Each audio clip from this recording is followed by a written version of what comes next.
ایک شخص رات کو لیٹا ہوا تھا اور سونے کی کوشش کر رہا تھا۔ اسے نیند نہیں آ رہی تھی۔ وہ کروٹیں بدل رہا تھا کہ کسی طرح سو جائے، لیکن نیند نہیں آ رہی تھی۔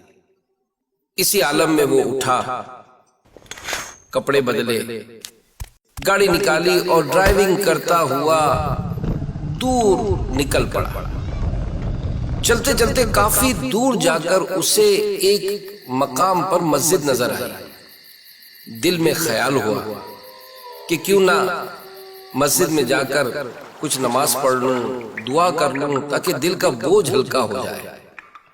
وضو کیا اور جیسے ہی مسجد کے ہال میں داخل ہوا تو اس نے دیکھا کہ ایک شخص محراب کے پاس بیٹھا دعا کر رہا ہے اور رو رہا ہے۔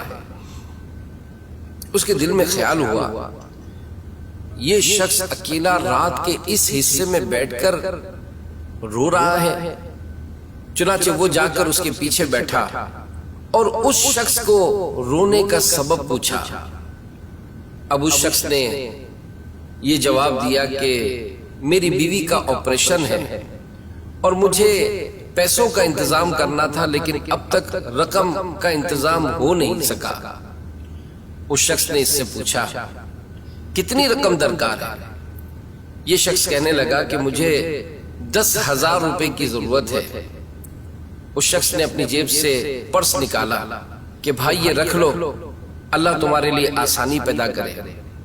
وہ شخص کہتا ہے کہ جیسے ہی میں نے اس کو 10,000 روپے دیے، میرے دل میں بڑا سکون ہو گیا اور میں سوچنے لگا کہ لگتا ہے مجھے اس کی مدد ہی کے لیے بھیجا گیا ہے۔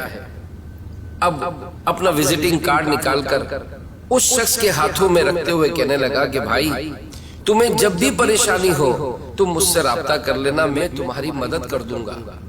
وہ شخص کہنے لگا کہ مجھے تمہارے رابطے کی ضرورت نہیں، میرے پاس رابطہ ہے۔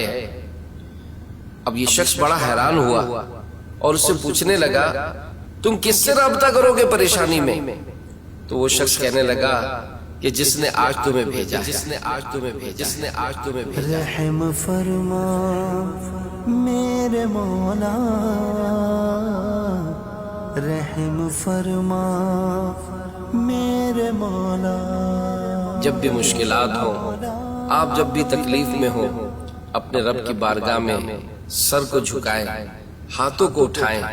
رب تعالی کی بارگاہ میں دعا رائگاں نہیں جاتی۔ ہمارا رب ہماری دعاؤں کا سننے والا ہے، ہماری مشکلات کو حل کرنے والا ہے۔